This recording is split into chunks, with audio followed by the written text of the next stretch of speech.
Sumpah KHKU News.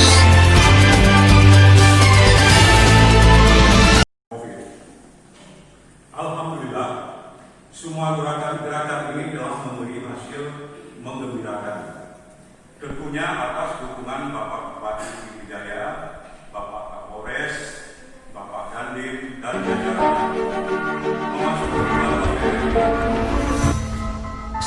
Dalam rangka mendukung gerakan masker sekolah atau Gemas, Dinas PUPR Aceh menyerahkan masker kepada ribuan siswa dan guru di Kabupaten Pidijaya.